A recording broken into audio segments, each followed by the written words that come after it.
Everyone knows that some video games feel like they were made to be played on a handheld system. What this podcast presupposes is, maybe they all do.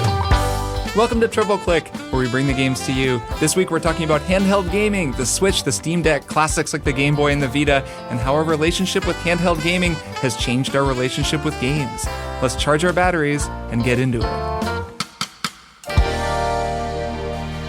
I'm Kirk Hamilton. I'm Maddy Myers. And I'm Jason Schreier. Hello. And hello there. Hello. It's us again. Welcome back for another week of Triple Click. We did it. Another we made week. it through another week.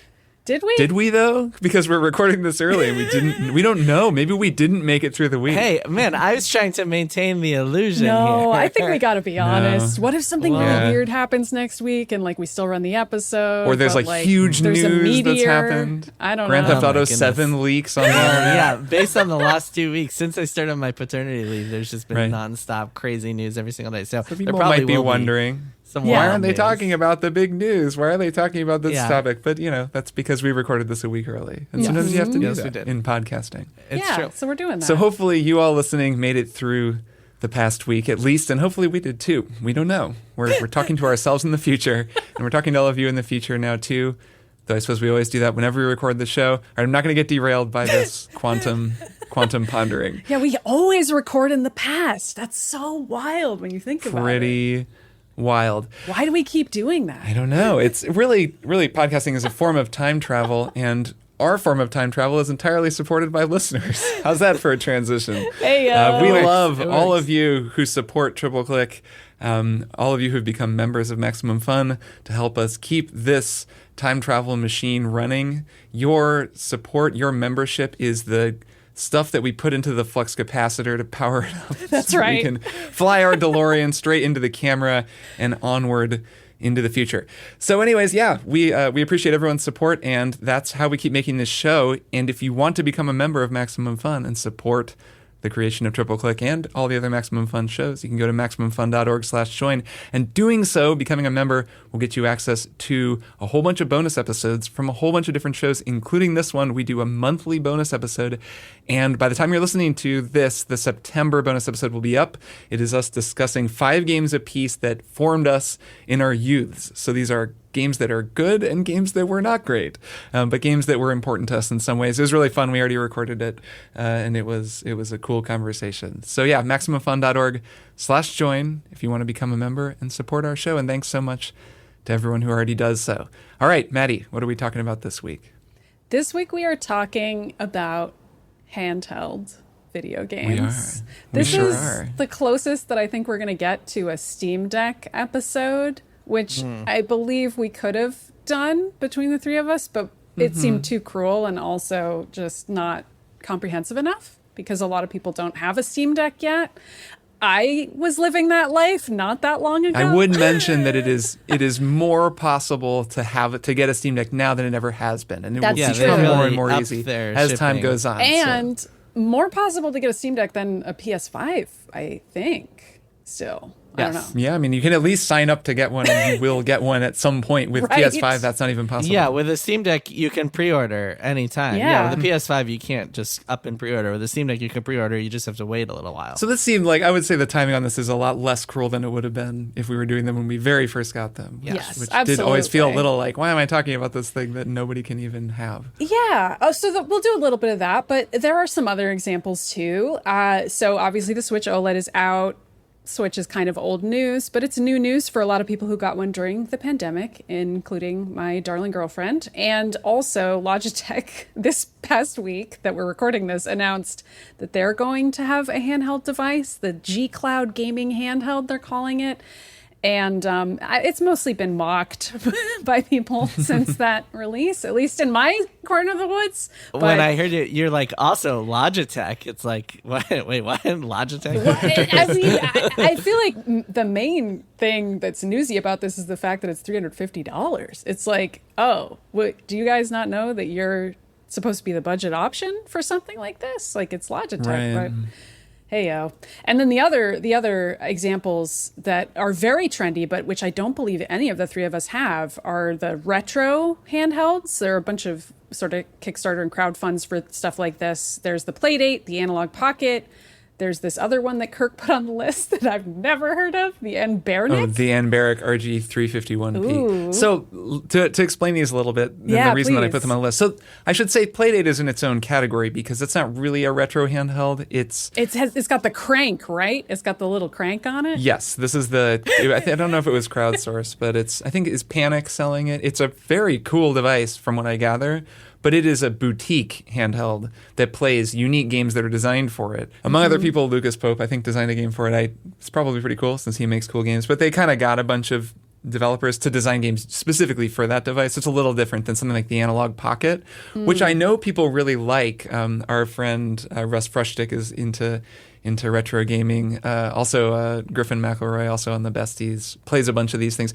People really like them, and I learned more about them when I started getting into emulation on the Steam Deck, because there are some great YouTube channels that are all about retro emulation and retro games, and they did a whole bunch of great stuff about the Steam Deck when it first came out, like guides for how to do stuff. And then I follow some of those channels now, and I'll just see they're constantly posting new reviews of new retro handhelds that are primarily designed for emulation.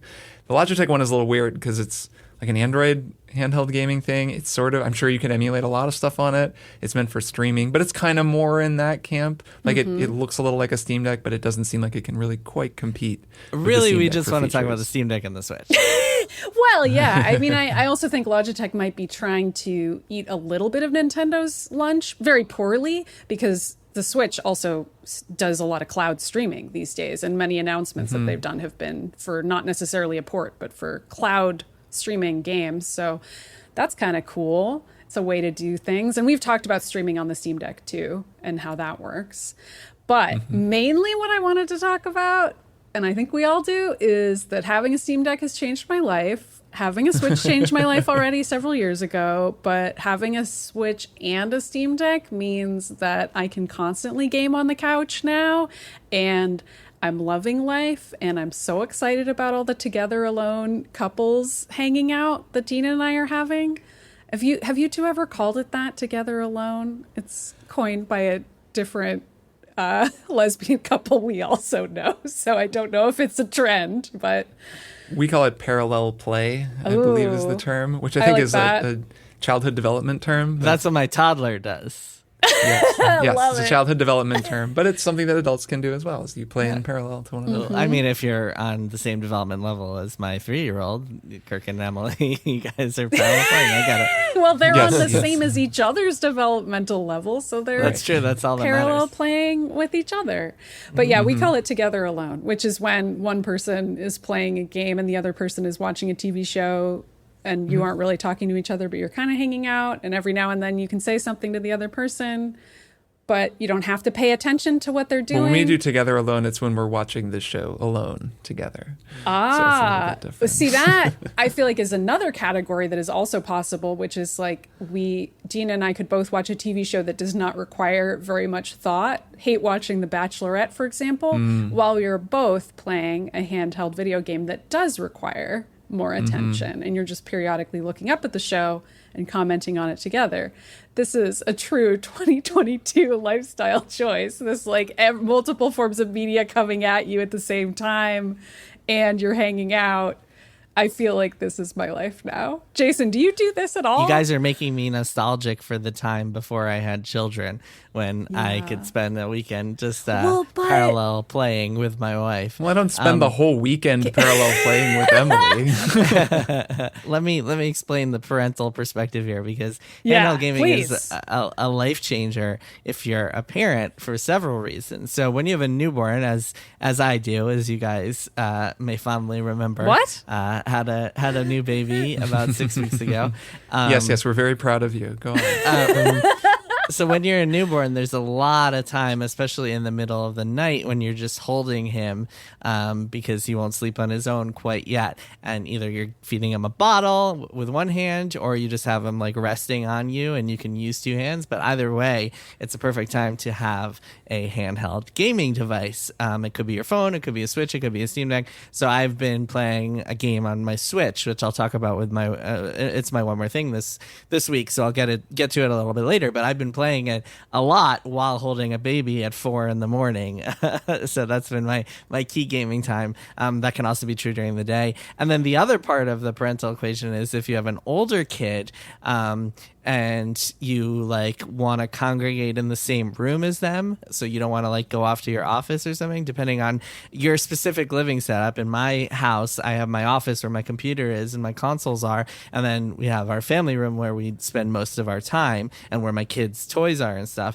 We spend since we're in there most of the day, it's very helpful for me to have a Steam Deck or a Switch because I can sit on the couch playing that while my kid is playing on her own, and I can parallel play with my toddler. You're playing in parallel when you're doing I can parallel play with my 3-year-old because she and I are on the same developmental level. So all this is to say that if you are a parent, and I'm sure every parent out there listening is just nodding furiously as they listen along to this, handheld gaming is like, it's not only a lifesaver, it's like pretty much the only way to play games, unless you're lucky enough to like have a job where you can sometimes play games in the middle of the workday. Handheld gaming is probably going to be your go-to, or unless you're lucky enough that you can put both of your kids to bed by like 7:30 and then go play games by yourself. But many couples want to spend that time together, so it makes it much more difficult. So yeah, thank God for handheld gaming systems. Yeah, handheld gaming systems have always been a part of my life. We actually just talked in the bonus episode about the Game Boy games that we played as kids. Yeah, and I was allowed to have a Game Boy despite not being allowed to have a set-top console like a Super Nintendo, which would have been the console I would have wanted around this time in like 1992, 1990, that kind of era. And like ever since then, I've always played handheld games and they've always had a role in my life, but they've never become the way that I play video games because there's always been a kind of a divide for me. And I think this is true for a lot of people. And maybe it's partly because as a kid I was allowed to play handheld games and then set-top games were treated as a slightly different thing. But I also think that just generally we kind of think of them as two separate things. I mean, I guess we're doing an episode about handheld gaming like it's some discrete thing. But there's just always been this difference. So when I'm playing a game on a console, I'm usually playing on a monitor at my desk, sometimes at the TV, and it's much more of a plugged in, intense experience. I'm wearing headphones. There's a big screen in front of me. Yeah, it's a production, and I'm really committed to it.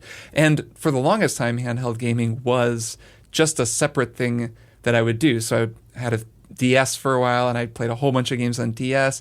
I then had a 3DS and played a bunch of stuff on that. Then when the Switch came out, that was the first time in a long time that I'd felt like, oh, this is different, right? That was the exciting thing about the Switch, was that there was a game like Breath of the Wild on a handheld. And that was the really remarkable thing about that game, like reviewing the Switch and that game was Jason and I, we've told this story before, we went to GDC in San Francisco and were able to just take our new exciting big open world video game with us and just play it there. So I guess I've had this feeling so many times where I'm playing a handheld game, even before Breath of the Wild, and have thought, well, this is a really nice way to play games. I really like just sitting here playing. I guess it was Fire Emblem. What's the one? Is it Awakening? Yes, which was the first Fire Emblem game that I got into. And I liked that game more than anything else I maybe played that year, or almost anything else. And I had this feeling of, wow, it's really nice to just be able to play this wonderful game wherever I go. And it always felt like kind of an anomaly. Oh, yeah, handheld gaming is cool. And now that's really changed for me. And that's the thing that the Steam Deck has changed. It's that's just how I play video games now. I haven't played a game at the TV or at my desk since I got a Steam Deck, which was when was that? Like March? This whole year. And I've played a lot of stuff. Because I have it, it's now a thing that can play anything. I've got emulated games running on it. I've got a lot of stuff natively installed, but it can stream things from my PlayStation. So I've been playing Persona on it. I've tried just playing like a little bit of Horizon Forbidden West, and it plays great. I mean, their latency is not a problem. It's totally playable. It runs at 60 frames per second. I suspect that'll change when God of War comes out, because you're going to want to play that on a screen. Yes, I think so. I think I'll mostly play that on a screen, but that's the other thing, is that I'll have the option, right? If I'm just doing some repetitive stuff or something, I can just play it still on Steam Deck and it will work Well, fine. I think also to your point there, I think that might also be testament to the lack of like big AAA releases this year that you would want to play on a big screen. I think that matches up. Like, I think that there's some overlap there, but I mean, the games that I've been playing on Steam Deck, I've been finally playing Cyberpunk 2077, streaming it from my PC. I played through most of God of War streaming from my PC, and the thing is, the spectacle, the size of the screen, I've realized it just doesn't matter. I mean, I'm playing God of War and amazing stuff happens, and it's still really exciting. It's just a smaller screen, but I'm holding it pretty close to my face, and I mean, it's still amazing looking and cool. Yeah, I guess that's true. I guess I played all of Breath of the Wild on handheld, so yeah, I guess I agree with you there. Right. I've realized that it doesn't actually matter to me, and that the pros of the handheld experience of just sitting out with Emily, playing wherever I want, and just having that customizable, relaxing experience really outweigh the pros of a screen. So I want to also bring up a point here, which you were which something you said like made me think of, which is I think that in 2017 something really changed, and I think the Nintendo Switch really changed the way that we all perceive handheld games. And the main reason for that is up until 2017, since the 1980s, Nintendo has always had two separate divisions of game makers. They've always had people working on handheld games and people working on console games. And at first it was like the handheld is very much the B team. It's like, this is where we stick all the kind of like inferior experiences, or like sometimes not quite inferior. I mean, Maddy, you were talking the other day on our bonus episode about Super Mario Land 2, which is a great game, but it's always like the smaller size versions. There's a lot of great Kirby games. Yeah, a lot of great handheld. Kirby games. And then as time went on, as the Game Boy turned into the Game Boy Advance and then the DS and the 3DS, Nintendo started like really making incredible games for their handheld systems in addition to their console systems. But what happened was circa like right after the Wii U, they decided to converge all of their development efforts on just making Switch games. And suddenly it was like, for lack of a better word, a switch was flipped. And suddenly handheld gaming became the dominant place to play Nintendo games, and that changed everything. Like suddenly you're getting your full-fledged Zelda game and full-fledged Mario game and like everything else on a handheld system. And I think that since then, I think the industry is just like our perception of portable gaming has really changed. And then the other part of the equation is, of course, mobile games, but that's a whole nother conversation. And that also has really changed the way we think of games on the go on a handheld device. And also whether games have to be on the go in the first place, which is something I was thinking about a lot as I was putting together the notes for this episode. Because for me, a lot of it is just mental, and it doesn't have anything to do with what the processing capabilities are of whatever I'm holding. Because I have a pretty big iPhone. Screen-wise, it's an 11. It's capable of running pretty much anything I would want it to. And yet I don't ever play games that feel all that deep on my phone. And I don't feel like I would want to do that. I know for a while I was playing the Final Fantasy VII port on my phone, and I was enjoying it, but I ended up buying it for Switch just because I wanted that bigger screen. And I was still actually playing it handheld, but I replayed the whole first hour of the game again just because I was like, I'd actually rather have a slightly bigger screen and better controls. That's the other big clinch point, is better controls. And that changes things. That's the thing I wanted to bring up, is that I think the controls are a really important part of this evolution. I think that's absolutely right, Jason, that the Switch was the switch flip moment for this, when there was suddenly what felt like a portable console. And I think that a big part of that was because the Switch was, I'm probably not the first handheld to do this, but the first that I owned, and that was kind of a mainstream handheld that had the full, like, complete set of controls that you would have on a standard video game controller accessible on a handheld. Because the Vita, you can look at these feints at this. The Vita, I was gonna say the Vita has the full set. No, but the Vita did not have a complete set of controls. It had one set of triggers and not two, and the thumbsticks couldn't be clicked. And as a result, you couldn't actually, I mean, you could play things. I played Persona 5 remote play on Vita, and I had set it up so there were kind of the back, you could like tap the back of the thing with this imprecise, sort of, there were buttons there, but they weren't buttons, but to do instead of the thumbsticks. And then I think the trigger was the other one, but it didn't work as well. And it wasn't truly one-to-one. And that was what the Switch has. And now I think that's what the Steam Deck has done on top of what the Switch was doing. And it's really, I think, the Steam Deck's greatest strength. Well, the Steam Deck has two great strengths. One is that it's an open OS, so you can just run whatever the hell you want on it. And that's huge because you can stream things from whatever, you can play whatever, you can just use Windows on it, you can any Linux game, anything, which is really big because the Switch is closed. Turn it into your work computer if you want. You totally can. People do. Or play all your console games, as Kirk has been doing, which is also pretty rad. Yes, it's fantastic. And I feel like that's how everything should work. But the other thing that it does is the controls are, I would say, better than the Switch, just because for me at least, the Switch has always felt kind of small. I have one of those big hoary controllers for the Switch, which is better for Monster Hunter.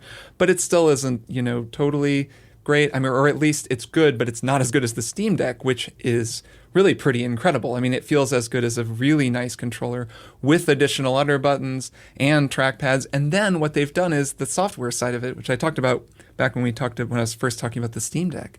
But they've also opened up reprogramming the controls to allow you to customize your experience on that end.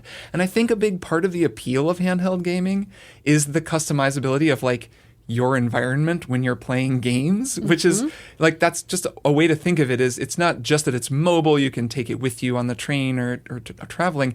It's that you can choose where you want to play games among anywhere that you can go because you can play it anywhere. So it's kind of just more customizable experience. And then the controls on the Steam Deck are also really customizable in a way that I just find it's really accessible. It's really nice. I can do so many different things. I was playing my one more thing, Trombone Champ, which is You're playing that on the Steam Deck? Amazing. Oh yeah, the greatest video game ever made. And I'm playing it on the Steam Deck. And what's so fun about that game, everything about the game is fun, but one thing that's really cool is the Steam Deck has gyro controls that you can fully customize and apply to whatever you want. So you can be playing this trombone game by moving the Steam Deck up and down with your your slide is going in and out, I suppose, rather than up and down, but it matches with the game, and you can do that kind of thing. You need to hook it up to a real trombone.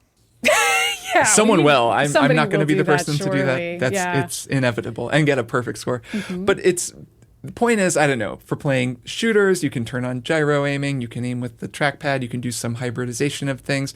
There's all these different options, and that, I think, it's cool and just is a Steam Deck is cool kind of a thing, but it also, I think, complements the customizability of handheld gaming in that you can go wherever you want and you can play whatever you want with whatever controls you want. It just starts to feel like a really different experience than sitting down with this one controller at a screen in this one place to play a game. Mm-hmm. I also always felt like there were some games that were just made for handhelds, and that is those are the kinds of games that feel like they're really, really awesome now. The new Metroid Dread is a great example of this, where the previous game by Mercury Steam is on the 3DS, and it came out right when the Switch came out, and no one but me was talking about how good that Metroid game was. Samus Returns, it's called. I still kind of wish they would surprise port that to the Switch. I feel like people would really love that. But that trajectory of these developers who made a Metroid game for the 3DS that was largely ignored except by Metroid fans, who then make one of the most successful Metroid games ever for a platform that people actually have, but they're using their skills that already suited a handheld style of play. It just seems like a really great fit to me. And the other thing that I was thinking about was I really liked playing Danganronpa on my Vita. It was like the last game I played on the Vita, I think, before I moved on with my life. But games like that feel like they're meant for a Steam Deck or a Switch. And it's no shade to the Vita. I enjoyed it a lot. It's very cute. I actually think it's very comfortable to hold. I know it still has a huge fan base of mostly people who are really into hacking them because apparently they're really easy to mod. I never actually went that route, and I now feel like I never have to because it's so much easier to do that stuff on the Steam Deck. And it just feels like the next logical step in all the kinds of games I like that were sort of made for the Game Boys of the world. It's like my dreams have been achieved as both a Metroid fan and also a fan of basically visual novel games, like books. Where do you go games. from here, Maddy? Your dreams. I don't know. My dreams are you've achieved. Reached the pinnacle. it just, I don't know. Life is good. I'm feeling good. I do feel kind of sad for my iPhone, though. I was curious, Kirk, as an iPad owner, and also since we both just played Papers, Please, me on my iPhone and you on your iPad, that was a great experience and had me thinking to myself, the touchscreen here for shuffling the papers, that's so great. And that's not really something the Switch can do. The Steam Deck does have some touchscreen abilities, but it just seems like there's a lot of opportunity there for games to try something different. Yeah, there is. And I think so many people have a subscription to Apple Arcade Plus now that they just sort of get a lot of those games, can play them. The Clap Hands golf game is really good. There's some other just good games that people can sort of download. It's cool now that we have like a family plan, and I can just be like, oh, Emily, check out this game or that game. And there's a lot of really good games there, and they are really easy to play. It's different. I mean, it kind of comes back to the controls thing. As a lowercase g gamer who plays a lot of things with a controller, I will always like playing things on, with Steam Deck style controller or Switch controller, unless it's specifically a game like Papers, Please, which it makes sense that Lucas Pope designed something for the Playdate because, obviously Papers, Please was on PC first, but when you play it on a big touchscreen, it really it's such a tactile game. It's about moving things around on a desk. It really fits. Or FTL, I remember that game is really good on iPad. There are some other games like that just, they really work because it feels like it's like the game was designed for this sort of input. But most games aren't like that, or at least a lot of games that I play aren't like that. And they at least benefit from having maybe the option to do both, which I haven't seen a lot of on either Switch or Steam Deck, like actual touchscreen games, just because both of them tend to, they have to include the ability to be played with a controller, or with the Switch to be put on the TV where there's no touchscreen at all, so they can never quite make it. I think there's one Switch game that is touchscreen only. Yeah, I was remembering that when I was saying that. But I do think that distinction, the distinction you were talking about, Maddy, between a game that feels made for handheld and a game that doesn't is interesting, because it's true, and it was a thing that kind of arose after the Switch came out.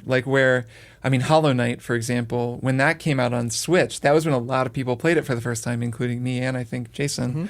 And that was where that game became such a phenomenon. It was before that, it was a lot of people saying, hey, this is one of the best games ever made, and other people saying, yeah, I believe you, but I'll play it at some point. And then suddenly it was on Switch, and that was just this perfect experience. It was just the greatest way to play this game that was 80 hours long.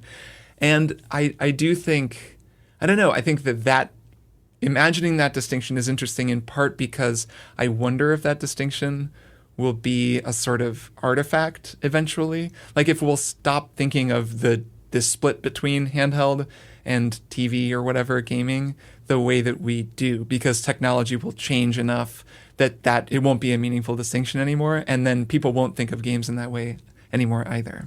Yeah, I think part of the reason that Hollow Knight became such a cultural phenomenon on Switch is one of the same reasons that other games have kind of whiffed on PC and then had a long tail when they got on Switch, which is that for its first couple of years on the market, a lot of Switch users were hungry for games, looking for games exactly like that. Another example that comes to mind is something I read about in my latest book, The Flame and the Flood, which is a game that kind of did not meet expectations on PC, but then when it came to Switch later in 2017, it blew them away and sold really well. There have been other indie games like that too, especially in the first couple of years of the Switch's release. So I think it's kind of that it's less about it just being a perfect fit for that experience, although that's part of it, but I think it's more that it's just it hit the zeitgeist just when people were hungry for that sort of thing. And I think a game like Hollow Knight, if that had come to PC last year and then to Switch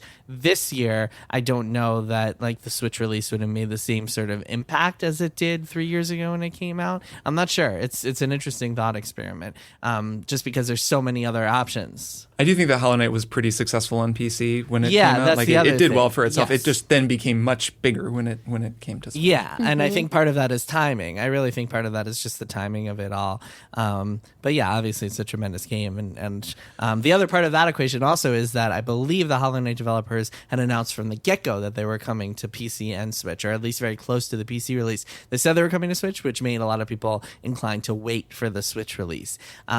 Even today, I mean, with the Steam Deck, you would think that like maybe there'll be less interest in like, oh, this popular PC indie game is coming to Switch. But the Steam Deck has only sold a few million units at most. The Switch has reached 110 plus million units. So there's a massive, massive audience for those games coming to Switch. So that's still going to be a thing in some ways. Maybe not quite as, maybe it won't be quite as easy for an indie developer. Not easy. Maybe it won't be quite as common for an indie game to like suddenly have massive legs on Switch the way it was a couple of years ago. But I think you're still going to see a lot of PC games find new life on the Switch. Yeah, I wonder if Trombone Champ is going to come to Switch. I feel like it would do really well. I feel like it would too.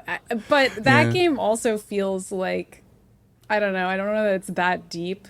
Like that game. I think people are gonna get sick of that game in a couple week, of but weeks. It's perfect for right now. No, it's funny that we're recording this episode early because it's like it will be forgotten about by the time anyone's will be like, what what are you talking about? Trombone Champ? Oh, I remember that. We're recording it in the midst of Trombone Champ mania. Okay, we are right in the thick of it right now. We are waiting for clips to emerge on Twitter. People are gonna be listening to this episode on September 29th, and they're gonna be like, "Oh, Trombone Champ, that was so September 22nd." Yeah, they're going to be able to place exactly when we recorded this. Yeah, I do also feel, not to harp on Hollow Knight too long, I feel like some of that was also Metroid hunger. I know I'm a very biased Metroid fan, right. But I think some of it was also people just really wanting a good Metroidvania, and it just felt like a fit for Switch because it's Nintendo and people just wanted it to be a Metroid game. I know that's how I felt about it the first time I played it and never beat it. But also it just speaks to my point about how some things just feel like they're supposed to be a handheld game. I actually really liked playing Hollow Knight on PC because it's also really difficult, but there's something about it that reminds me of an old school handheld platformer. Yeah, and playing the new release of Ace Attorney, it's a very old Ace Attorney. I can't remember what that's called, but playing that on the Switch and reading all that text on Switch just felt like it made sense. Like, again, it just feels like some games feel like they're supposed to be on a handheld. It's just that they should also be on a handheld that is very big. And one that is big and comfortable. To your point, Metroid Dread has sold 2.9 million copies.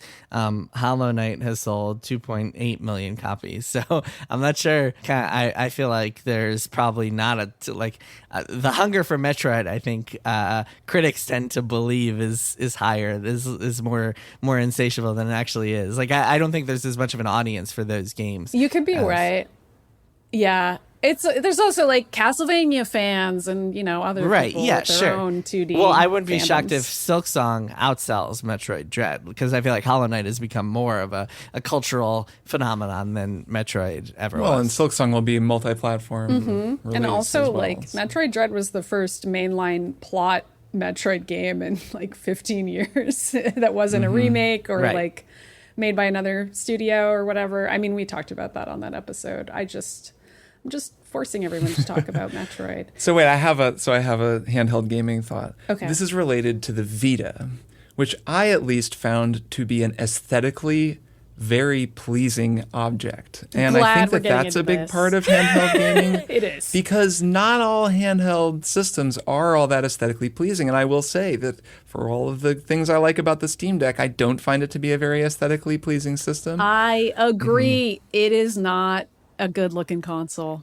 I'm sad to say it.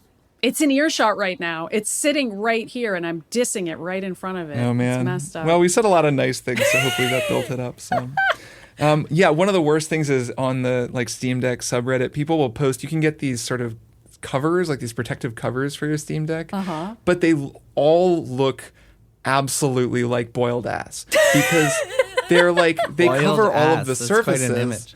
They cover every surface, but because there are so many surfaces on a Steam Deck, including the trackpads, it's just not as neat as like a screen cover for a phone or something. It's like really weird and gnarly looking. Yeah. They just make your Steam Deck look more tactical, which is not something that it benefits from. It's like and then it's just kind of this plastic or thing. Whatever. You're Solid Snake carrying it around. think about the Vita or think about the Game Gear. That's another one that people really like. The Game Gear has these rounded curves. It's just this sort of really attractive looking sort of, oblong shape. I have very fond memories of just the color of the screen, the way that it looked, because I had a Game Gear that I really loved. The Game Boy is like a very charming looking device, even though the screen is pretty ugly. The Game Boy Color, though, better looking. Oh, yeah. And then you get into the Analog Pocket, which is this new handheld that people seem to really like. It's really nice looking. It looks like this kind of modern Game Boy, and it can play all of these classic games. It's like and for all Vita, the people who have a me, Game Boy themed phone case on their very smart smartphone. It's for those people. Right. It's for people who want to live the retro style, but with a new engine underneath. So I think that's a big part of the appeal of handheld gaming, or it's just a cool aspect of handheld gaming that largely gets lost when you're talking about PC gaming or console gaming. It's like controllers and mice and keyboards. Like I think of the late, great Mike Fahey and his obsession with mechanical keyboards. It was all about, they were beautiful, those keyboards here to review, these really nice looking like pastel colored blue and pink sort of keyboards with no framing and just raised keys, or wooden keyboards. It's the same kind of thing where there's just a nice sort of sensual pleasure to having this cool object. And the Vita for me was, I have an original Vita and it's so gorgeous. I still think of it as it's kind of the most nice looking handheld system that I've ever used, even though the controls aren't as good, it's not as powerful, whatever, all these other things. No, but it's very pretty though. It looks like an infinity pool with the glass screen that goes all the way to the edges. There's just something about that makes it look super futuristic, and I don't know, it's fun. I feel like the Steam Deck doesn't look as cool as I wish it did. I'm glad you agree. It's very PC game company. It's very utilitarian. It's very practical. Yes. I don't know. I feel like I've run into this also building PCs. Like a lot of stuff looks very embarrassing and there isn't really anything you can do about that. And I have a clear case, a clear side on my PC so people can see inside my embarrassing PC. So everybody knows that you're a member of the Republic of Gamers. Republic of Gamers, among other things. And if there's like rainbow lights cycling on something, everyone can see that. And the names of the PC parts are always the most embarrassing thing. I know. Like, you got a G Ripper, Thread Ripper, 400. My monitor, I think, is called a Predator. Yeah, so whenever I boot up my monitor, which is now mainly just sitting here displaying like some audio plugins because I don't play games on it anymore. But whenever I turn it on, it says Predator. I'm like, okay, Mr. Predator. Settle down. My computer says Republic of Gamers every time I turn it on. Yeah. I think the Switch OLED is incredibly aesthetically pleasing. I thought that the DS Lite is one of the best looking consoles ever made. The 3DS also started to look nice. Really nice. 3DS XL is up there too. My Majora's Mask 3DS XL is definitely a fond I have purchase. one of those as well. Nintendo always understood this about handhelds, is they made really nice looking handhelds. Well, not always. The original DS was pretty ugly. So not always. They get there. They've had some missteps, and the original Game Boy was missteps. pretty ugly, as we said. They were very clunky. Yeah, always was overstating it. But they always had, one of the cool things that Nintendo did is Nintendo always had like a bunch of different options. Like the purple see-through option was always super cool for the Game Boy, Game Boy Advance, etc. I had a clear see-through Game Boy for a bit, which was I think a Game Boy Color, and it was very cool. Any clear electronics, very 90s, amazing trend. They should bring that back. Clearly, I'm living it because I have my clear-sided What PC. if a Steam Deck, like a clear Steam Deck? Clear Steam Deck. I should show you. Check this horrible. out. I just got these in-ear monitors. I wonder if you guys can see these. I can and see they're clear those. electronics. Those are You can beautiful. see the electronics inside Wow, of them. interesting. Wow. They're very cool. Very old school looking. I like this. And I feel like the aesthetics are actually related to the larger point we're making about the mainstreaming of handheld gaming and how you want it to be not just a status object, but an object that people want to have lying around in their living room that actually looks really attractive sitting there on the coffee table and doesn't just look like a bunch of crap.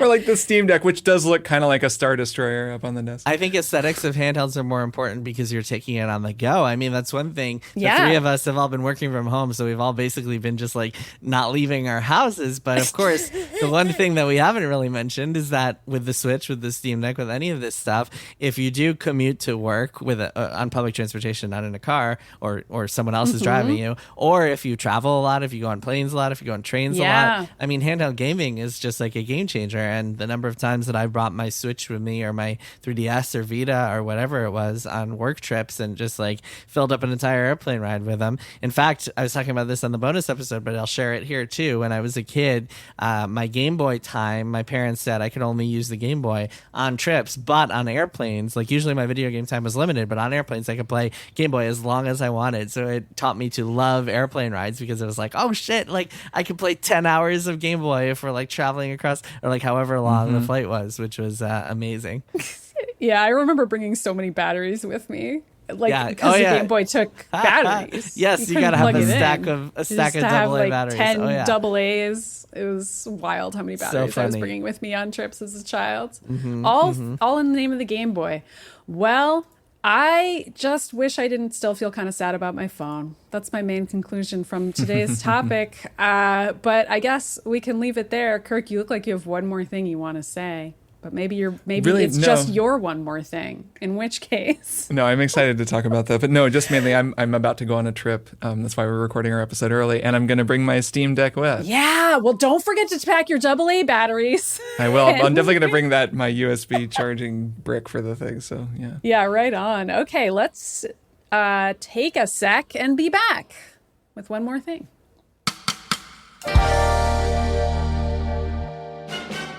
Hi, I'm Hal Loveland. And I'm Mark Gagliardi. And we're the hosts of We Got This with Mark and Hal, the weekly show where we settle the debates that are most important to you. That's right. What arguments are you and your friends having that you just can't settle? Apples or oranges? Marvel or DC? Fork versus spoon? Chocolate or vanilla? Best bagel? What's the best Disney song? We Got This with Mark and Hal. Every week on Maximum Fun, we do the arguing so you don't have to. Oh, all answers are final for all people for all time. We got this.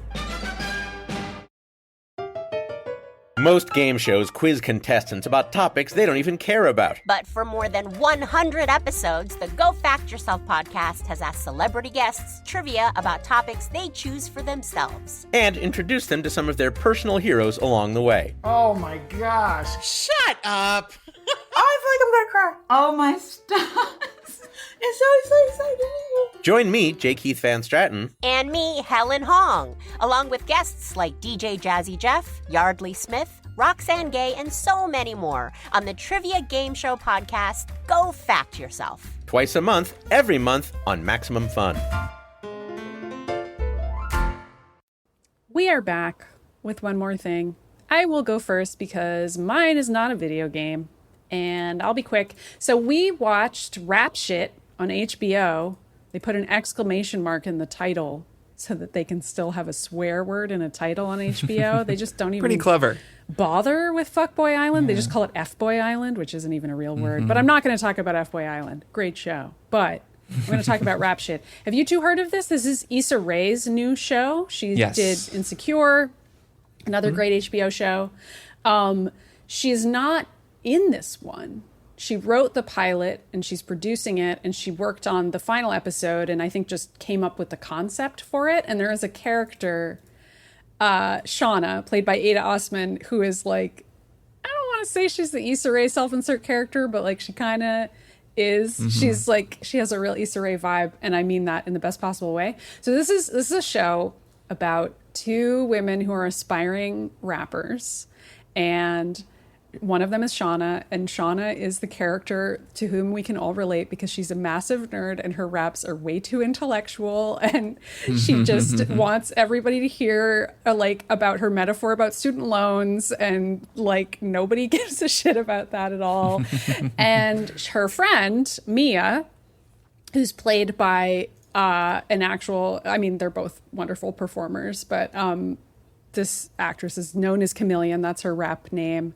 But it's Kobe Jackson. So she plays Mia, and she's like the friend who's a single mom struggling. She's a sex worker. She's like really in a super different financial position from Shauna, who's like the slightly more privileged, nerdy friend. And the two of them team up to be like two different women with very different perspectives on rap and music and like womanhood to make raps together. But also it's a really funny comedy. It's like, I'm making it sound very intellectual and serious, but it's hilarious. There's so much internet in this show. Like almost everything that they show you is like live streams on Instagram or like memes, and like they'll show the Instagram overlay and like the way that the characters all live their lives online, and like all the promoting they're doing is online.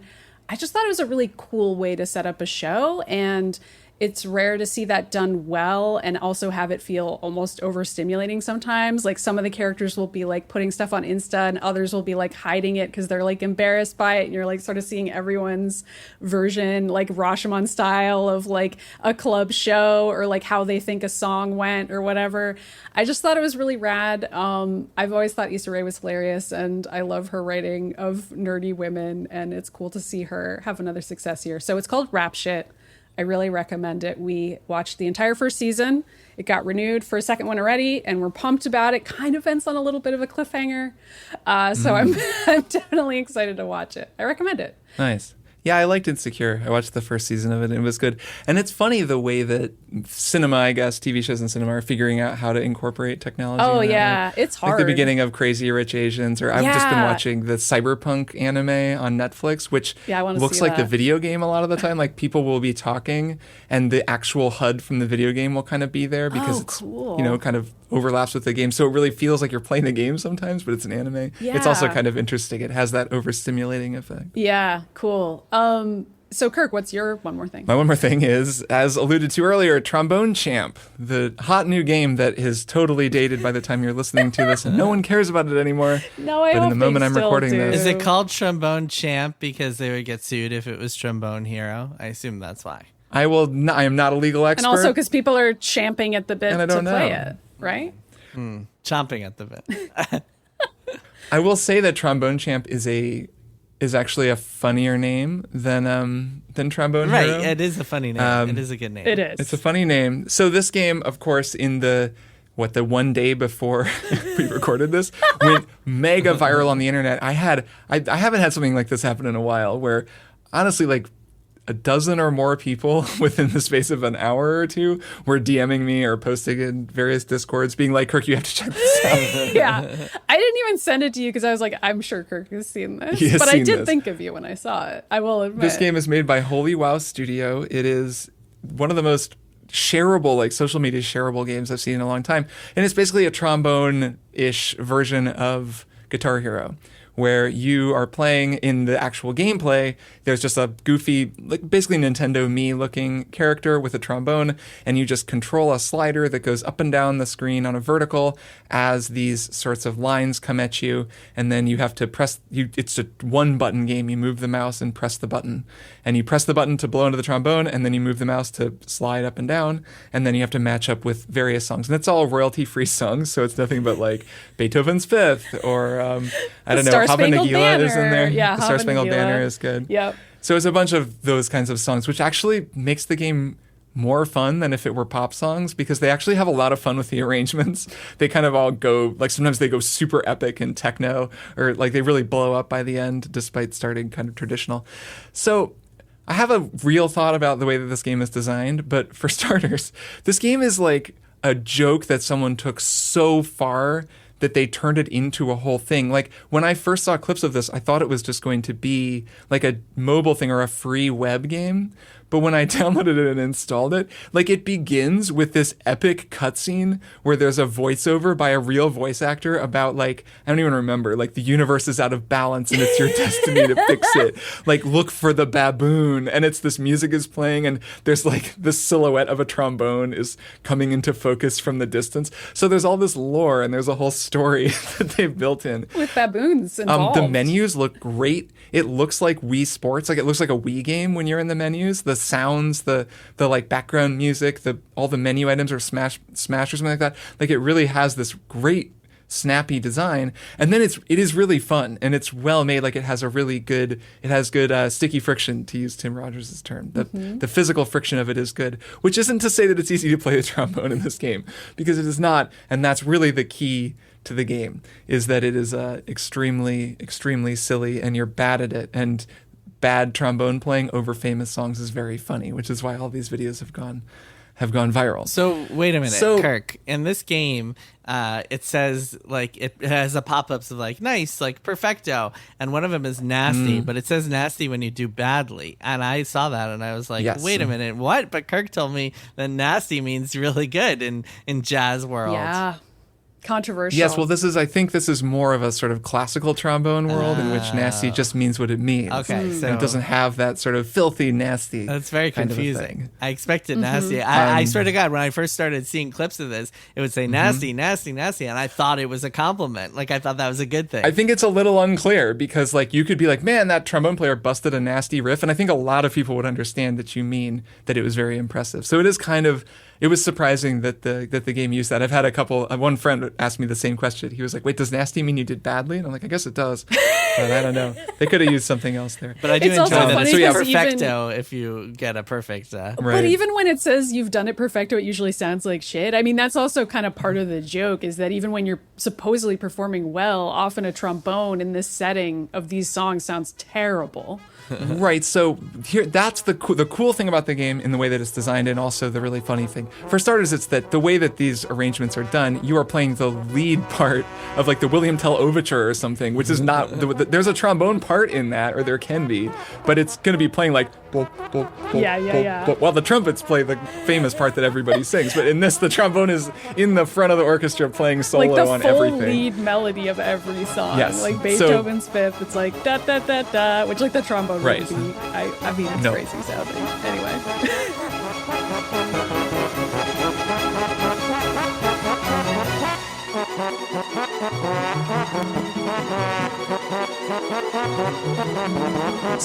So that's just very silly. And then the magic of this game, and the thing that sets it apart from Guitar Hero, is that you are playing the instrument within the world of the game, and it responds like an instrument, which is a really big difference from Guitar Hero, and actually one that has probably been explained at this point by the time people are listening to this, but I did think was kind of an interesting difference. When you play Guitar Hero, it gives you these, those colored gems, and you're pressing the buttons on the guitar, and you're playing along, and it's a pre-recorded, isolated stem of the guitar track from like Carry On Wayward Son.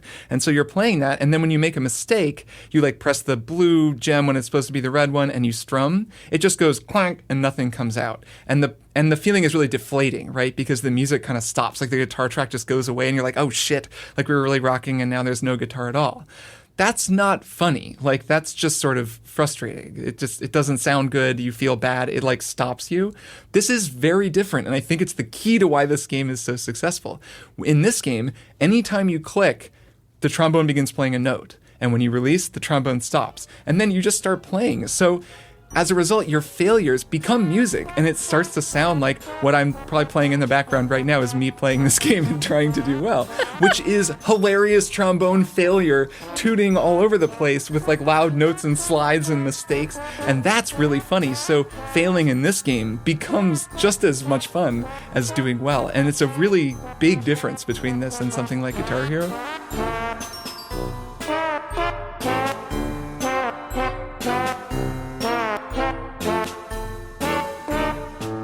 And I think it's the key to this game's success. So it's actually a really, really clever game that some talented people put a lot of work into. And while I'm sure it's kind of a flavor of the week, it is better, more clever, better designed than I think you might give it credit for if you just saw it as this kind of viral sensation. So I do want to say, like, I really like it and admire it and think it's really cool. But how long are you actually going to play it for? I mean, probably a few hours, but they will be wonderful hours.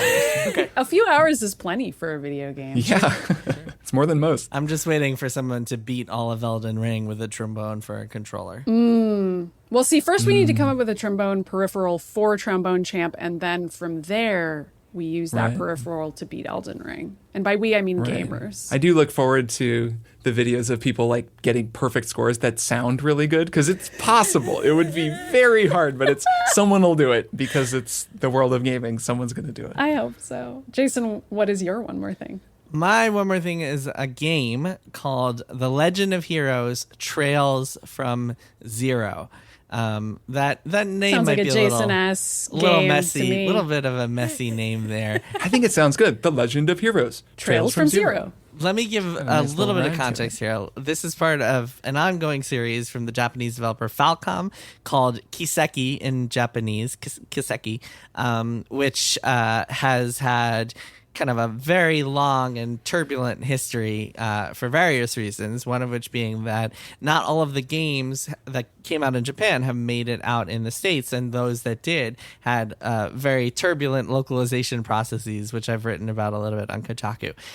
Many listeners out there might know that I have long been a big fan of a game called The Legend of Heroes Trails in the Sky, which came out for the PSP in North America circa 2011, 2012, something like that. And then now it's on like PC, so you can play it there. And I believe that's it. But so that game is just like this incredible JRPG that has this amazing writing and cast of characters, and is just like, good game. as good a JRPG as you could get, I would say. And a really good combat system that like goes a little bit beyond your traditional turn-based combat system by adding like turn manipulation and a positional grid, and so it's really, really fun. So that game got a sequel and its own kind of trilogy, the Trails in the Sky trilogy. And then what happened was, in Japan, after the Trails in the Sky series came this duology, these two games called Crossbell, and then came another series, also in the same universe, called Trails of Cold Steel. Now, what's important about all these games is they're all set in the same world with the same characters and settings and people and NPCs and stuff like that, which is one of the big reasons they're so appealing to people, is because kind of like the Suikoden series, instead of just like playing a game and then you're on to the next one, you're invested in this ongoing world and story and characters, and there's a lot to just like really sink your teeth into it. It's got a lot of rich lore and stuff like that. Unfortunately, the Crossbell series, just due to it being on the PSP and bad timing and all sorts of reasons, these being super text-heavy games being first and foremost, the Crossbell games never actually made it here. And then so the next game that we got here after the Trails in the Sky games was The Legend of Cold Steel. The Cold Steel series, I mean, some people like it. I am not a huge fan. To me, it's always felt like a slog. It's not great, I would say. And in fact, I've talked about Cold Steel 2, how I couldn't even finish that, and I started Cold Steel 3, and it was just a bummer trying to get through those. But going to Trails from Zero, which is actually the first game in the Crossbell series, which is finally coming to the U.S. Essentially, NIS America, the localization company, decided to bring these games to the U.S. for the first time, because now there's this like modern version that came out for Switch and PC. So they're bringing that version to the States for the first time. That is like a return to form. So essentially, this is just as good as Trails in the Sky was in many ways. So all that said, I'm playing this game called Trails from Zero that is really awesome, that I really, really enjoy. And if you out there, if you've followed even like a fraction of what I just said so far, or if you played Trails in the Sky back in the day, but then like totally bounced off Trails of Cold Steel, the good news is that the Crossbell series is just as good as Trails in the Sky from what I played so far. So, Trails from Zero, very short version. It's about this group of 4 kids or teenagers. I guess JRPG characters are always going to be teenagers. Who join this police force, but instead of becoming like regular cops, they're relegated to this like special division that is seen as like the outcasts, and instead of doing police work, they have to go and do like random errands for people and like do all this cleanup work that nobody wants to do and stuff like that. And there are also a lot of dicks in the police force, so they have to deal with like being looked down upon by all these other douchebags and jerks, and then they get caught in this like big overarching story involving like the mafia and all sorts of other twists and turns. It's all set in this big city, Crossbell, which is just like this huge thriving city full of like NPCs and all sorts of cool flavor and interesting stuff to look at and people to talk to and stuff like that. And I really, really like it so far. I'm not super far in because I've been playing it like during baby feedings on my Switch, so I'm probably like, I don't know, 7 or 8 hours. I've been playing on an early copy provided by NIS America, the publisher, and yeah, I really like it. I think that and the music is incredible. Kirk, you would really be into the music. I think, I said, if you're a JRPG fan but you could never get into Cold Steel, but you like Trails in the Sky, this is the game for you. Like, this is probably from what I played so far, you will probably really dig it. I'm really digging it. We'll probably talk more about it when I finish it and have a better sense of the story. But another important thing is that the main characters from Trails in the Sky have so far made a return and come back into it, which is another cool thing about it. Estelle, Maddy, even though you don't like JRPGs, the main character of Trails in the Sky is this woman named Estelle, who's probably the best like female protagonist that I've seen in a video game. She's like this spunky, like shit talking, like fighter who I'm sure she's great. I feel like I always like the main female character of a JRPG. It's just that then the rest That's of the game is rarely there. Maddy's problem. Do you? No, I feel like most JRPGs have like cliche female characters. This one is like not untrue. I feel like that was a lot of my praise for Final Fantasy VI, though, was for that's true. What's her name? Terra and Celis? Celis? And Celis, yeah. Yeah, I like that. But Estelle blows them all away. Estelle is awesome. Yeah, Estelle is anyway, cool. Oh, sure. Trails from Zero. Those of you who are JRPG fans, I think will enjoy this one because I am enjoying it quite a bit. Nice. Right on. Well, that's been another episode. We did it again. We did it. In 1 week. Oh my gosh. A little bit more time traveling for us. Hello, future people. Yeah. Hope you're all doing okay out there. We will be back in the future ourselves. We will. Next week. All right. We'll see you both then. See you guys next week. Bye. Triple Click is produced by Jason Schreier, Maddy Myers, and me, Kirk Hamilton. I edit and mix the show and also wrote our theme music. Our show art is by Tom DJ.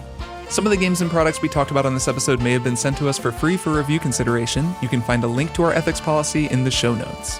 Triple Click is a proud member of the Maximum Fun Podcast Network, and if you like our show, we hope you'll consider supporting us by becoming a member at MaximumFun.org/join. Find us on Twitter at TripleClickPod, send email to tripleclick@MaximumFun.org, and find a link to our Discord in the show notes. Thanks for listening. See you next time.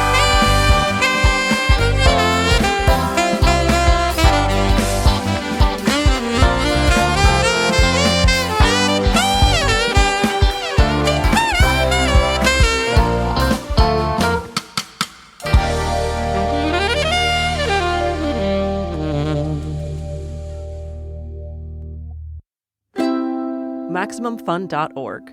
Comedy and culture. Artist owned. Audience supported.